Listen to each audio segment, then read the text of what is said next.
नेपाળ Tibet સરહદે પોટેકોશી નદીમાં આવેલા વિનાશક ફ્લેશ ફ્લડને કારણે નેપાળમાં હાહાકાર મચી ગયો છે।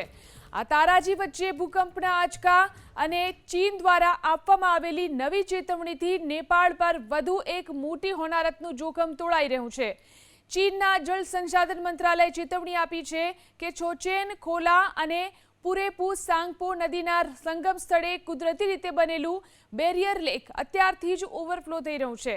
આગામી 3 દિવસમાં તેમાં પાણીનો જથ્થો વધી 5000 કરોડ લીટર સુધી પહોંચી શકે છે।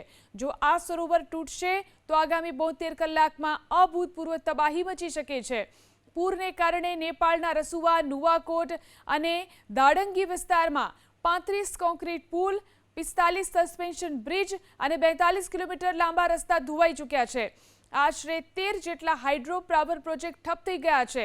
દેશમાં ઉર્જા સંકટ ઘેરાઈ રહ્યું છે। આ આફતની અસર ભારતમાં પણ વર્તાઈ રહી છે। નેપાળથી તણાઈને આવેલા મૃતદેહો ઉત્તર પ્રદેશના સરહદીય વિસ્તારમાં મળી આવ્યા છે। ગંડક નદીની જળસપાટી સતત વધી રહી હોવાથી ઉત્તર પ્રદેશ અને બિહારના નીચાણવાળા વિસ્તારોમાં પૂરનું હાઈ એલર્ટ જાહેર કરવામાં આવ્યું છે।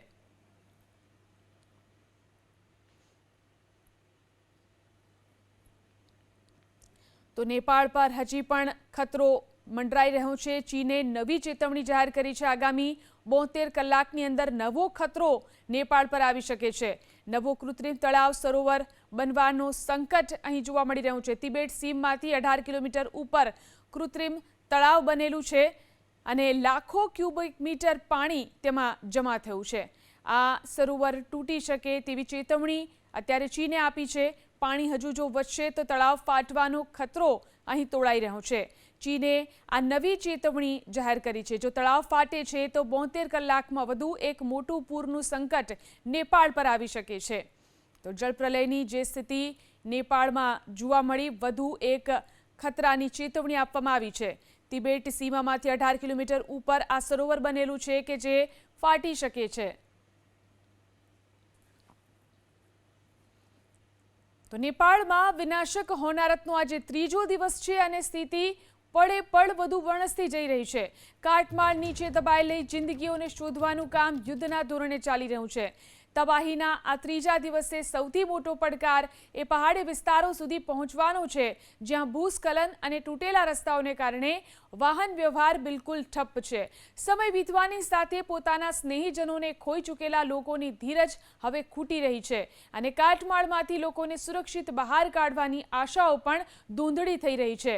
મૃત્યુઆંક 469 પર પહોંચી ચૂક્યો છે અને હજુ પણ 1000થી વધુ લોકો લાપતા છે। નેપાળના અસરગ્રસ્ત જિલ્લાઓમાં રેસ્ક્યુ ઓપરેશન ચાલી રહ્યું છે।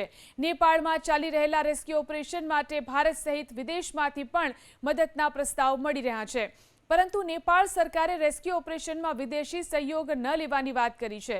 જો કે રાહત સામગ્રી સ્વીકારવાની ના નથી કહી નેપાળમાં સંકટની આ ઘડીમાં ભારત મોટું મદદગાર બનીને સામે આવ્યું છે। ગઈકાલે ભારતીય વાયુસેનાના સૈન્ય પરિવહન વિમાન દ્વારા રાહત સામગ્રીનો બીજો જથ્થો મોકલવામાં આવ્યો। વિદેશ મંત્રી એસ જયશંકરે માહિતી આપી છે કે 37.5 ટન રાહત બચાવ સામગ્રી, દવાઓ અને ખાદ્ય સામગ્રીના પેકેટો લઈ અને બીજી ફ્લાઇટ નેપાળ મોકલવામાં આવી છે। नेपाल के त्रिशूली इलाके ने कल सुबह जिस विनाशकारी बाढ़ का मंजर देखा, एबीपी न्यूज़ उसी ग्राउंड जीरो पर मौजूद है और आपको टॉप एंगल तस्वीरें दिखा रहा है कि कल किस कदर की तबाही यहाँ पर इस त्रिशूली इलाके में जो है वो देखने को मिली है। जो ऊंचे ऊंचे मकान हैं उनको भी इस विनाशकारी बाढ़ जो कि अपने साथ पहाड़ी मलबा लेकर के आई थी उसने नहीं बख्शा। आप तस्वीरों में देख सकते हैं, चाहे वो निजी घर हो, निजी मकान हो, सरकारी बिल्डिंग हो, सरकारी ऑफिस हो या फिर हो पूरा का पूरा जो मार्केट है वो यहाँ पर इस वक्त पहाड़ी मलबे में तब्दील हो चुका है। और आप तस्वीरों में देख सकते हैं कि जहाँ पर तकरीबन 4-4 मंजिला, 5-5 मंजिला जो इमारतें हैं उनके छतों तक भी ये पहाड़ी मलबा जो है वो पहुँच चुका है। यानी कि आप इससे अंदाज़ा लगा सकते हैं कि तकरीबन जो है जो बाढ़ का जो पानी है वो 40 फुट तक जो है वो ये पानी उससे भी ऊपर जो है वो पहुंच गया था, जिसके बाद ये पहाड़ी मलबा जो है वो इन मकानों की छत तक, टॉप फ्लोर तक जो है वो पहुंच गया। और यही मैं आपको तस्वीरें दिखा रहा हूं, ये आपका जो त्रिशूली राजमार्ग है, नेशनल हाईवे है, लेकिन क्या तस्वीरें हैं कि पूरा की पूरी जो सड़क है वो फिलहाल यहाँ पर ट्रैफिक से कट चुकी है। ये संपर्क जो है वो इस रोड का कट चुका है और ये जो सीधा रास्ता जाता है वो त्रिशूली बाजार तक जाता है। और आपको बता दें कि आप जैसे जैसे आगे चलते जाएंगे वैसे वैसे हालात और बद से बदतर होते जाएंगे। आप चाहे मकान की बात कर लें, चाहे दुकान की बात कर लें, चाहे वाहन की बात कर लें, चाहे पेड़ और पौधों की बात कर लें, हर जगह पर इस तबाही के जो निशान हैं वो देखने को मिलते हैं। और जो सामने जो आपको नदी दिख रही है यही है त्रिशूली नदी। जब 2000 फीट चौड़ा ग्लेशियर जब नदी में गिरा और फिर वो किस तरीके से फ्लैश फ्लड में तब्दील हो गया, अचानक से जो नदी का जलस्तर है वो इतना ज़्यादा बढ़ गया कि नदी की जो धारा प्रवाह है वो 40 से 50 फुट से ऊंची जो लहरें हैं वो यहाँ पर इस नदी में आने लगी। साथ में अपने साथ पहाड़ी मलबा भी लेकर के आई। और मेरे कैमरा पर्सन संजीव कुमार से मैं कहूंगा कि एक बार वो वाइड एंगल करके पूरा आगे की जो तस्वीर है वो दिखाएंगे। जहां तक नजरें जाएंगी वहां पर सिर्फ और सिर्फ जो खाली छोड़े हुए मकान, पहाड़ों के पहाड़ी मलबे से लदे हुए मकान जो है वो आपको दिखाई देंगे। कल सुबह तक यहां पर जो जिंदगी है वो हंसती थी, खेलती थी, लेकिन आज यहां पर मातम पसरा हुआ है, घर सूने पड़े हुए हैं। लोग अपनी जान बचाने के लिए जो कुछ कामयाब हो पाए वो अपने घरों का जो सामान है ठीक उसी तरीके से छोड़ करके चले गए। और अभी भी किसी भी एक मकान में कोई भी फर्द जो है वो यहाँ पर अभी यहाँ से नहीं दिखाई पड़ रहा है। और इसकी एक वजह ये भी है कि लोग जो है वो अपनी जान बचाने के लिए जिस हाल में थे उसी हाल में उन्हें अपना घर और साजो सामान छोड़ना पड़ा। और इसी में हजारों लोगों की को जो अभी भी जो है वो लापता है। मरने वालों लोगों का जो सरकारी आंकड़ा है वो जरूर 300 के पार जो है वो पहुंच चुका है। लेकिन जिस प्रलयकारी और विनाशकारी बाढ़ का मंजर इस वक्त एबीपी न्यूज की स्क्रीन पर आप देख रहे हैं उससे आप साफ अंदाजा लगा सकते हैं कि किस तरीके की भयावह तस्वीर, मंजर जो है वो यहां पर देखने को मिलता है। एक तस्वीर मैं आपको दिखाऊं तो देखिए, सामने की पूरा जो मकान है वो पहाड़ी मलबे से लदा हुआ है। और ये जो मेन गेट है, मुख्य गेट की जो दीवार है वो भी पूरी तरीके से चकनाचूर हो चुकी है। सिर्फ एक लोहे का दरवाजा जो है वो आपको यहां पर टंगा हुआ दिखाई देगा। जाहिर सी बात है कि यहां पर अगर कोई व्यक्ति अगर इस घर में जो मौजूद रहेगा और होगा और ये जिस तरीके से पहाड़ी मलबा यहाँ पर इस घर में आया, कैसे आखिर जो है वो यहाँ पर कोई व्यक्ति जो है वो अपनी जान बचा सकता है।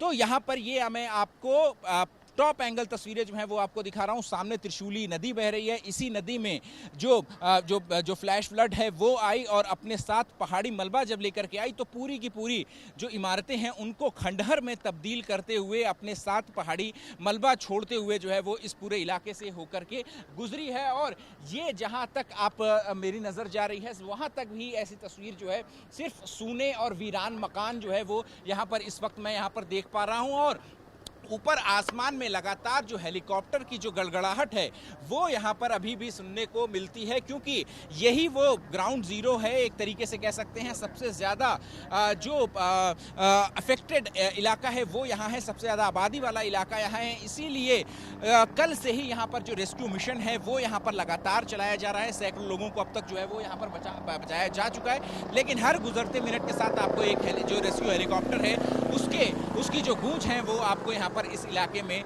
सुनाई दे जाएंगी। कैमरा पर्सन संजीव कुमार के साथ अहमद बिलाल, एबीपी न्यूज, नेपाल।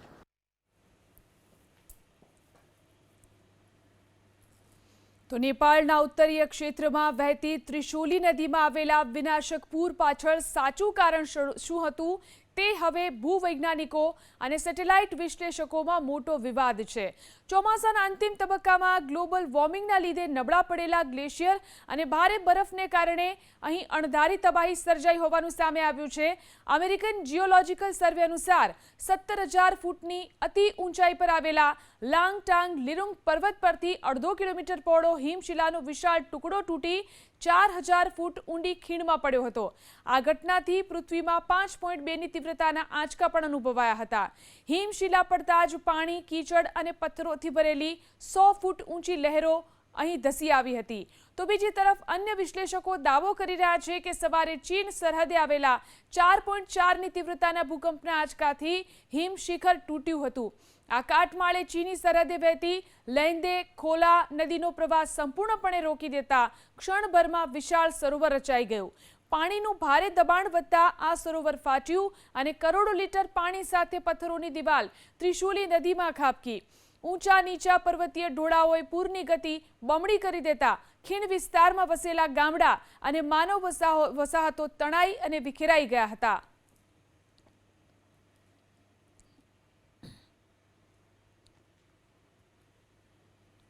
તો કઈ રીતે નેપાળમાં આ તબાહી આવી તેને લઈ અને અલગ અલગ થિયરી ઉપર વિચાર થઈ રહ્યા છે. એવું કહેવામાં આવી રહ્યું છે કે જે રીતે તીવ્ર ભૂકંપના આંચકા અહીં અનુભવાયા હતા, હિમશિલા પડી હતી, ગ્લેશિયરના કારણે તે ભૂકંપના આંચકાનો અનુભવ અહીં થયો હતો. પાણી જે રીતે પૂરપાટ નીચે વહી રહ્યું હતું, સરોવર તૂટવાને કારણે આ પાણી ઉપરથી નીચે આવ્યું. પથ્થરો, ખડગો સહિત આ તમામ જે પર્વતનો કાટમાળ હતો તે તેની અંદર તણાઈને નીચે આવ્યો. રસુવા, નુવાકોટ અને દાધિંગ જિલ્લા કે જ્યાં સૌથી વધારે તારાજી જોવા મળી હતી. તો જોઈ શકાય છે જે રીતે આ તબાહીનો મંઝર નેપાળમાં જોવા મળ્યો અને ત્યારબાદ શું પરિસ્થિતિ છે અહીં. ત્રિશુલી નદીના ભયાવહ દ્રશ્યો અહીં જોવા મળ્યા. નેપાળ તિબેટ સરહદે આવેલા ભયાનક ફ્લેશ ફ્લડ બાદ કૈલાશ માનસરોવર યાત્રાએ ગયેલા ગુજરાતીઓની ચિંતામાં વધારો થયો છે. સ્ટેટ ઇમરજન્સી ઓપરેશન સેન્ટર ખાતે ગુરુવારે સાંજ સુધીમાં સંપર્ક વિહોણા થયેલા 18 ગુજરાતીઓના પરિવારોએ મદદ માટે સંપર્ક કર્યો. લાપતા 18માંથી 11 NRI એટલે કે અમેરિકા, કેનેડા, ઓસ્ટ્રેલિયા, ન્યૂઝીલેન્ડમાં રહેતા હતા, જ્યારે કે અન્યો અમદાવાદ, સુરત, ખેડા, ગાંધીનગર, વડોદરા, આણંદ, અમરેલી અને રાજકોટના લોકો છે. લાપતા લોકોમાંથી 4 પ્રવાસીઓનો છેલ્લો સંપર્ક પૂરમાં વહી ગયેલી ફ્રેન્ડશિપ બ્રિજ પાસે થયો હતો. ગુજરાત સરકારે નવી દિલ્હી સ્થિત વિદેશ મંત્રાલય અને કાઠમંડુ સ્થિત ભારતીય દૂતાવાસનો સતત સંપર્ક કર્યો છે.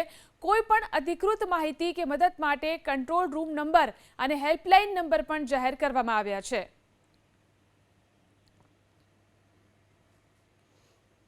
તો આ તમામ એ ગુજરાતીઓ છે કે જે લાપતા છે, જેમાં 11 NRIનો પણ સમાવેશ થાય છે.